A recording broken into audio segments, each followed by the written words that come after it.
Datos pocos conocidos sobre Jeffrey Dahmer. Dato número 1. Murió alguien que no estaba arrepentido. El 28 de noviembre de 1994, Dahmer salió de su celda para realizar trabajos de limpieza. Lo acompañó dos reclusos, Christopher Scarver y Jesse Anderson. Los tres hombres se quedaron sin supervisión en las duchas del gimnasio de la prisión durante cerca de 20 minutos, según The Independent. Alrededor de las 8:10 de la mañana, Dahmer fue descubierto en el suelo de los baños con graves heridas en la cabeza.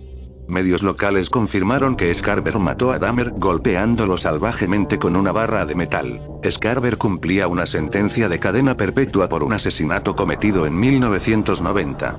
Le dijo a las autoridades que había atacado a Dahmer y a Anderson gracias a que escondió la barra de metal en su ropa previamente. Debido a estos dos asesinatos, Scarver en 1995 fue condenado a 2 cadenas perpetuas adicionales. El asesino del asesino no habló sino 20 años después, en 2015, cuando en una entrevista con el New York Post explicó por qué golpeó hasta la muerte a Dahmer. Contó que no sabía la historia del asesino serial, pero después de tener acceso a documentos periodísticos, se sintió desconcertado por todo lo que Dahmer había hecho. Además confirmó que Dahmer fabricaba miembros cortados con la comida de la prisión y los rociaba con paquetes de salsa de tomate a modo de sangre. Los ponía en lugares donde había gente, explicó Scarver al New York Post. Se pasó de la raya con algunas personas, presos, personal penitenciario. Algunas personas que están en prisión están arrepentidas, pero él no era una de ellas. Dato número 2. El enemigo de los presos.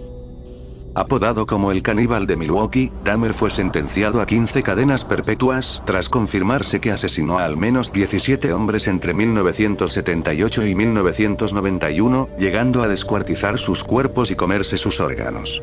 La sentencia equivalía a 941 años en el centro penitenciario de Columbia, en Wisconsin. Sin embargo, solo permaneció allí durante 3 años y 4 meses antes de ser asesinado. Su corta estancia en prisión estuvo marcada de conflictos, tal y como sucede en los últimos capítulos de la serie de Netflix.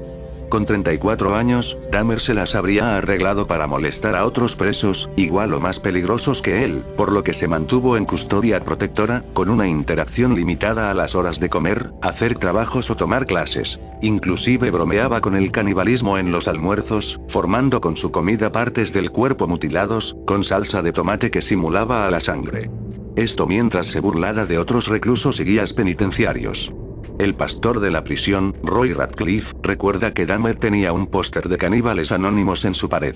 De acuerdo con reportes de aquella época, Dahmer pasó sus últimos días conversando con Herman Martin, un preso que ocupaba la celda contigua a la del monstruo de Milwaukee.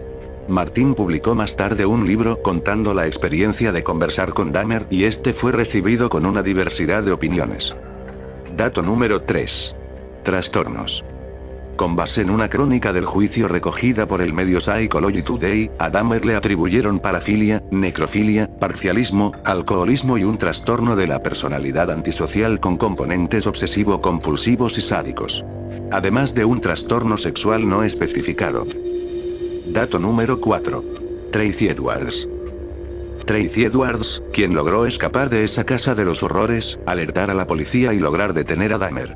Pero Edwards no volvería a ser el mismo, y ese hecho marcaría tristemente su vida, entrando en una espiral de alcohol y drogas. En años posteriores, Tracy Edwards fue acusado de robo, posesión de sustancias y daños a la propiedad, entre otros delitos, hasta que en 2002 se vio forzado a vivir en la calle.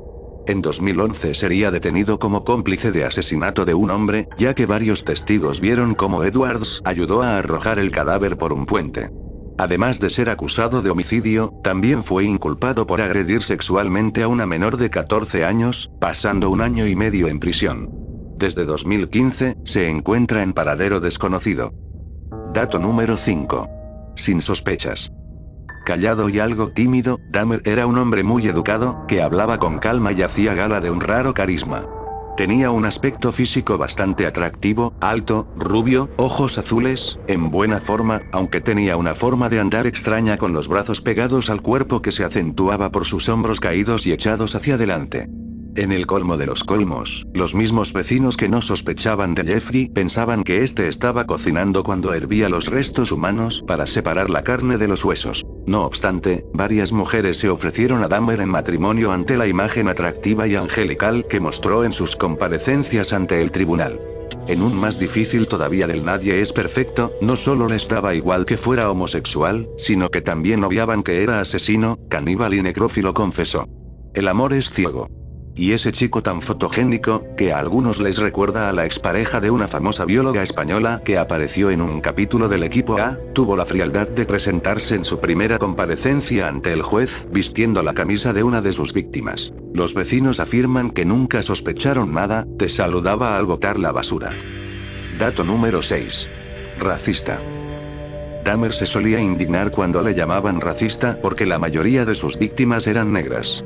Quería dejar claro que no tenía nada contra los negros y si mató, violó, torturó, etc. a hombres de esta etnia fue simplemente porque eran los más numerosos en los bares de ambiente donde se movía cuando su actividad asesina se desbocó. No confundamos las cosas, venía a decir. Llámenme de todo pero racista no, por favor. Es más, su ideal de amante era un hombre blanco bien desarrollado y complaciente. Y apostilla. Habría preferido tenerlo vivo. Curiosamente, en la recurrente El silencio de los corderos, cuando el FBI elabora el perfil psicológico de Buffalo Bill, se dice que, como sus víctimas son blancas, el asesino es blanco porque los asesinos reincidentes suelen matar dentro de su propio grupo étnico. Pero dentro de la prisión la idea de que sus crímenes eran raciales había calado hondo. En agosto de 1994 fue atacado con un cuchillo por un grupo de presos negros, aunque milagrosamente escapó con heridas leves. Pero 5 meses más tarde no tuvo tanta suerte. Otro convicto afroamericano lo mató a golpes con una barra de hacer pesas, el mismo instrumento que Dahmer utilizó para su primer asesinato. Su cerebro se conservó en formol para su posterior estudio, como hacía el joven Jeffrey con los animales que encontraba muertos al lado de la carretera, aunque el cerebro fue incinerado por orden judicial tiempo después. Aquel 28 de noviembre de 1994 su historia quedó cerrada casi como empezó.